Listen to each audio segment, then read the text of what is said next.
les États-Unis ont détruit le programme nucléaire iranien tel que nous le connaissons et que tout va bien. Mais il semble que ce ne soit pas le cas. Et rien ne semble réellement avoir été résolu ici.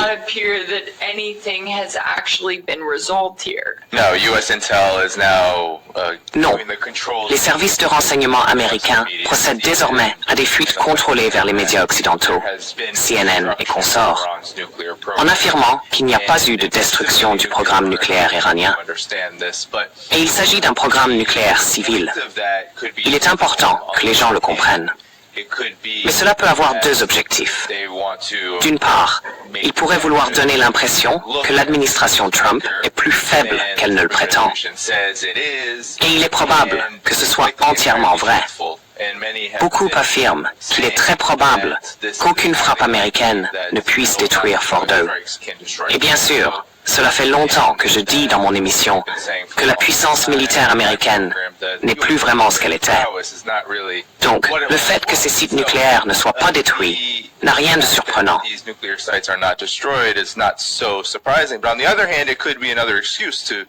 Mais d'un autre côté, cela pourrait être un autre prétexte pour utiliser à nouveau, à l'avenir, cette histoire de capacité nucléaire de l'Iran.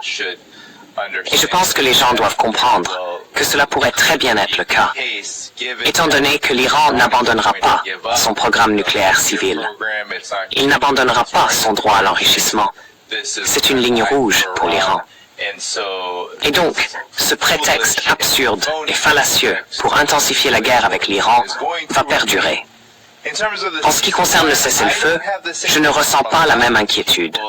Beaucoup de gens, et je comprends d'où cela vient, étaient très en colère, très perplexes quant à la raison pour laquelle l'Iran aurait cessé l'opération Vraie Promesse 3, juste au moment où il semblait que les défenses aériennes israéliennes allaient être à court. Israël était acculé militairement, dans le sens où ses frappes de missiles devenaient de plus en plus efficaces à mesure que l'Iran en lançait.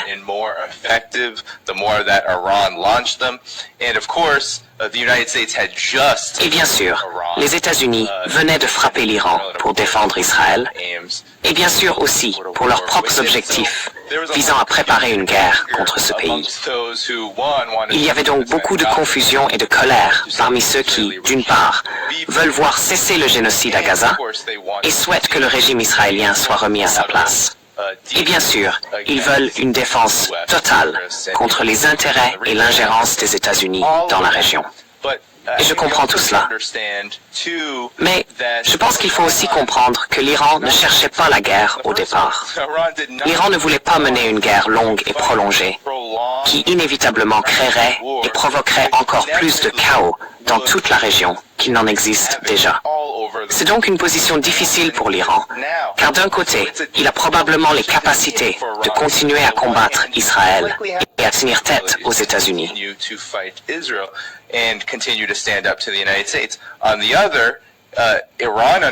D'un autre côté, l'Iran comprend, et je pense que toute personne qui regarde cela, en particulier celles qui sont très averties en matière de géopolitique et d'évolution mondiale, devrait également comprendre que les États-Unis et Israël ne relâcheront pas leur capacité de destruction envers la région. Je pense que le génocide à Gaza en est la preuve. Ce qui s'est passé au Liban et continue de s'y produire en est la preuve. Ce qui se passe en Syrie en est la preuve. Et bien sûr, l'Iran a perdu près d'1 millier de personnes dans cette guerre d'agression menée contre lui. Donc cela étant dit, je pense que nous devons comprendre que ce cessez-le-feu n'en est en réalité pas un.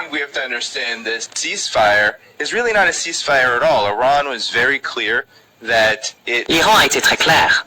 Il mettait fin aux hostilités uniquement à condition qu'Israël cesse les siennes et que les États-Unis, bien sûr, arrêtent de soutenir ces hostilités. Et cela, en réalité, n'est pas vraiment un cessez-le-feu assorti de véritables termes ou conditions. Ce n'est pas comme ce qui avait été négocié autour du génocide à Gaza lorsque l'administration Trump est arrivée au pouvoir. Ce n'est pas non plus ce qui avait été négocié au Liban par les États-Unis et quelques pays européens, le Qatar, etc., autour du Hezbollah. Ces conditions n'existent pas. En réalité, tout cela n'est qu'une pause entièrement conditionnée à l'arrêt par Israël de ses manœuvres agressives contre l'Iran. its aggressive maneuvers against Iran. And for the first time, I think, Et pour la première fois, je pense, peut-être dans toute l'histoire d'Israël, vous savez, il y a eu une brève période où Israël a dû riposter contre le nationalisme arabe, par exemple. Mais ces États n'étaient nulle part aussi puissants qu'Israël. La force de ce qu'est l'Iran, pour la première fois dans l'histoire d'Israël, ils doivent prendre en compte le fait qu'à tout moment, l'Iran pourrait continuer. Et c'est très probable. Donc tout cela pour dire que voilà comment je vois les choses. C'est une pause temporaire.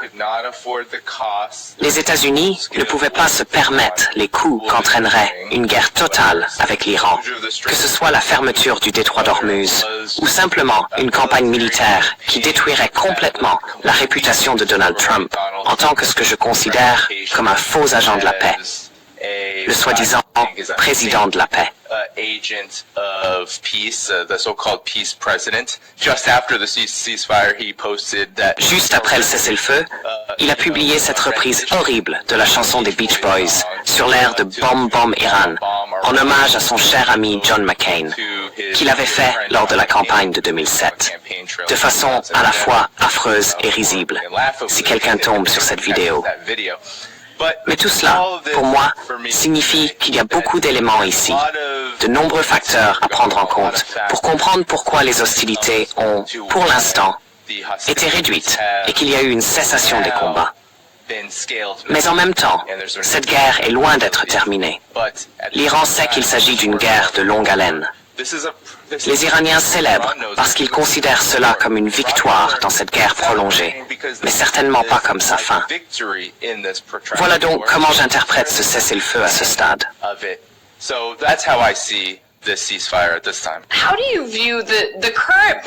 Comment voyez-vous la situation actuelle dans laquelle nous nous trouvons et la manière dont l'Iran avance prudemment? D'un côté, ils disent « Eh, nous voulons respecter le droit international, n'est-ce pas? Nous voulons qu'il y ait une sorte d'accord. » Ou du moins, c'est ce qu'ils ont déclaré auparavant. Mais d'un autre côté, ils ne peuvent faire confiance à personne autour d'eux. Et nous savons tous, comme nous l'avons vu avec Trump, qu'il veut un changement de régime. Nous savons qu'Israël veut un changement de régime. Cela a été très clairement signifié à l'Iran. Alors où cela les laisse-t-il?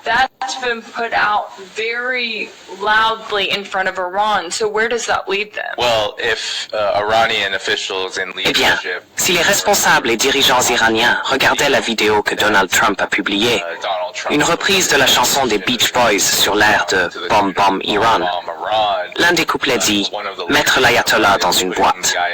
Il s'agit donc d'une expression très claire selon laquelle l'objectif global des États-Unis est de renverser, non seulement d'assassiner le guide suprême, l'ayatollah Ali Khamenei, mais aussi tout ce que le gouvernement iranien représente véritablement en termes de souveraineté inébranlable, de soutien à la résistance régionale et bien sûr de rôle clé dans le développement d'un monde multipolaire aux côtés de la Russie et de la Chine. Cela doit donc être communiqué de façon très explicite. Je ne suis pas un expert de la politique intérieure iranienne et il est évident que la situation est complexe, qu'il existe des divisions et des désaccords, comme dans toute autre société.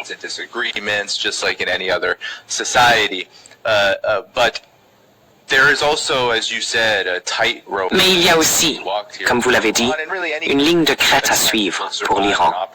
Et en réalité, pour tout pays qui essaie à la fois de survivre et d'opérer dans un monde où l'hégémonie américaine est en train de mourir, mais elle meurt dangereusement. Elle est incroyablement agressive. Et elle n'a pas peur de s'épuiser pour maintenir ce qui lui reste de domination totale. Ainsi, l'Iran, depuis de nombreuses années maintenant, y compris lors de cette récente escalade de la guerre contre lui survenue plus tôt en juin, tente à la fois, premièrement, d'utiliser les négociations comme une plateforme pour montrer au monde qu'il souhaite respecter le traité sur la non-prolifération des armes nucléaires et qu'il est prêt à utiliser le dialogue pour s'assurer de répondre aux intérêts nationaux de l'Iran.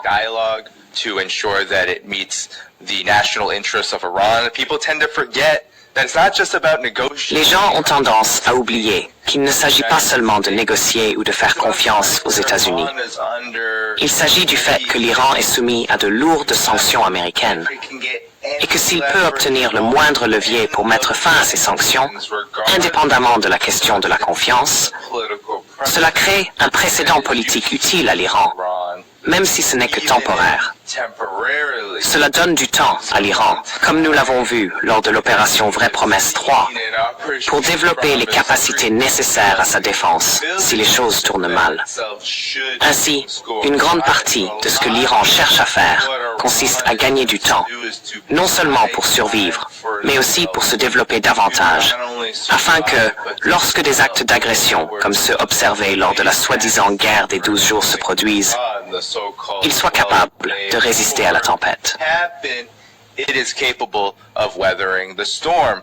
People also tend to forget that this is Les gens ont aussi tendance à oublier qu'il s'agit en quelque sorte d'un conflit sans précédent dans l'histoire récente, vraiment depuis l'avènement d'un monde multipolaire, dans le sens où l'Iran est perçu comme peut-être le maillon le plus faible des trois grandes puissances de ce nouvel ordre mondial, émergent mené par la Chine et la Russie.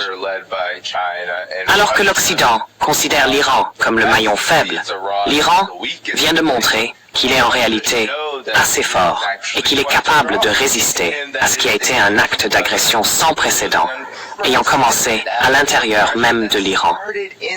Ce n'est pas que des avions de guerre israéliens ont survolé le pays et commencé à larguer des bombes. Ce n'est pas ce qui s'est passé.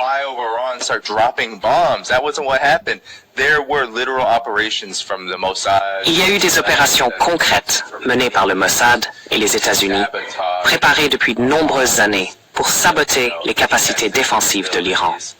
Et c'est ainsi qu'ils ont frappé. Ils ont frappé avec des drones à l'intérieur de son territoire. Et bien que cela révèle un problème majeur que l'Iran doit résoudre, le fait qu'il ait réussi à y résister a envoyé un message fort.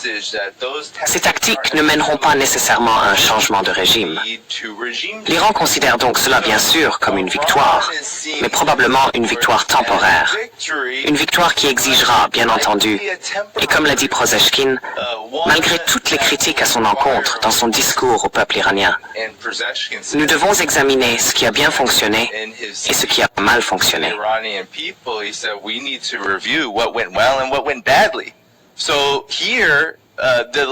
Ici, les leçons de ce conflit doivent être tirées. D'une part, il est évident que l'Iran a développé une capacité très impressionnante, notamment en ce qui concerne les missiles balistiques, lui permettant de riposter et de frapper Israël pratiquement où il le souhaite. Je ne crois même pas qu'il ait utilisé toute sa capacité, malgré toute la fanfaronnade que les partisans d'Israël et des États-Unis diffusent sur les réseaux sociaux.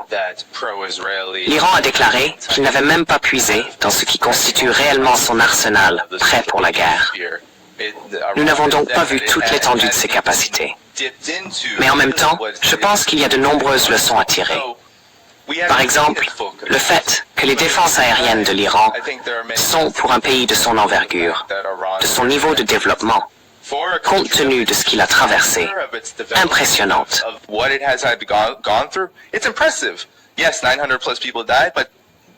Oui, plus de 900 personnes sont mortes. Mais cela n'est rien comparé à ce qu'Israël a fait au Liban, et bien sûr à ce qu'il a fait contre la Palestine, qui, rappelons-le, n'a pas d'État. L'Iran doit évidemment réfléchir à la manière d'améliorer cette situation. Comment faire en sorte que, oui, 900 personnes ne meurent pas en moins de 2 semaines à cause de l'agression des États-Unis et d'Israël. C'est une question difficile. C'est aussi une chose difficile à poursuivre, car maintenant il s'agit de, d'accord, vers qui se tourner? Faut-il s'allier plus étroitement avec la Russie? Le ministre de la Défense iranien est actuellement en Chine.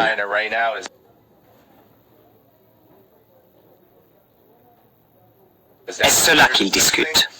C'est pas clair, mais c'est vraiment, étant donné la nature de la guerre, ce que les États-Unis et Israël peuvent faire à l'Iran, la plus grande leçon flagrante, à mon avis, c'est que le ciel iranien ne sera pas sûr, car malheureusement, le pays est entouré d'États qui ne sont pas dignes de confiance.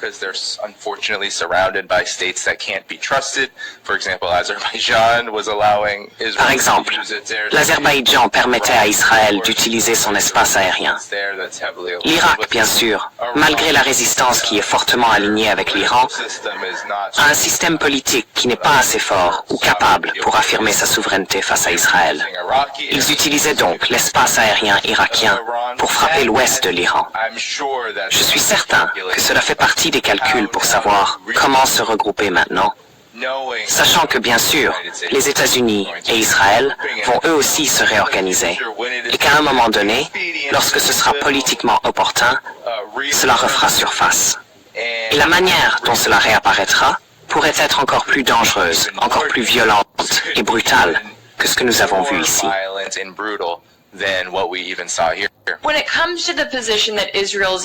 En ce qui concerne la position dans laquelle se trouve Israël en ce moment, comme vous le mentionniez plus tôt, ils poursuivent toujours ce génocide contre les Palestiniens. Ils tuent des dizaines de Palestiniens presque quotidiennement et continuent également de bombarder le Liban. Je veux dire, ils ont violé ce soi-disant cessez-le-feu presque tous les jours là-bas, et je sais qu'il y a eu une certaine frustration de la part des gens en ligne, n'est-ce pas?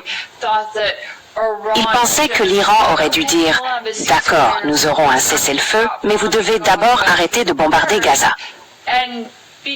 Et comme cela ne s'est pas produit, parce que l'Iran était davantage concentré sur son conflit direct avec Israël, il y a une certaine frustration à ce sujet. Mais comment voyez-vous la position dans laquelle se trouvent Israël et les États-Unis? De toute évidence, le gouvernement iranien ne s'est pas effondré comme par magie. Mais maintenant, Israël doit faire face à toute cette destruction et au fait qu'il a mené cette guerre régionale et continué à l'escalader. Et il n'est pas en mesure de gérer la réponse et les représailles qu'il reçoit en retour. The response and the retaliation that it's getting in return. Well, it's a very good question, and I truly do believe that c'est une très bonne question. Et je crois vraiment que cette soi-disant guerre de 12 jours menée par les États-Unis et Israël a été incroyablement préjudiciable à l'avenir de la colonie israélienne, la colonie sioniste. Une grande raison à cela, bien sûr, c'est qu'Israël a appris, à travers la riposte iranienne contre ses manœuvres agressives envers la République islamique d'Iran, qu'il n'est pas invincible. Désormais, contrairement à ce qui s'est passé le 7 octobre, ou même lors des attaques yéménites, des représailles en solidarité avec la Palestine, ou encore le Hezbollah lorsqu'il combattait directement Israël, on a maintenant un État qui a la capacité de causer d'immenses destructions dans les villes de la colonie israélienne.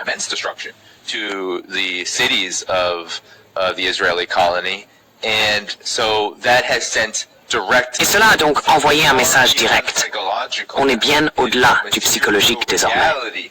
C'est une réalité matérielle pour les sionistes, pour les colons.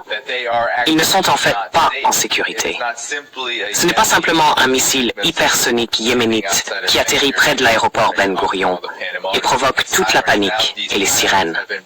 Désormais, ces sirènes sont accompagnées de destruction réelle. Des gens perdent leur maison, leur commerce, leur vie. Les quartiers généraux militaires, les installations, le Mossad, l'Institut Weizmann, et ainsi de suite. Tous ces lieux, le port de Haïfa, tous ces endroits qui ont été directement touchés par des missiles iraniens, ont démontré aux Israéliens eux-mêmes qu'ils ont eu les yeux plus gros que le ventre. Et c'est ainsi que nous avons entendu Benjamin Netanyahou juste après le cessez-le-feu. We heard Benjamin Netanyahu right after the ceasefire. Oh, time to go back to Gaza because that's where. Il est temps de retourner à Gaza, car c'est là, en ce moment, que Netanyahou et la direction israélienne voient la possibilité de poursuivre le combat.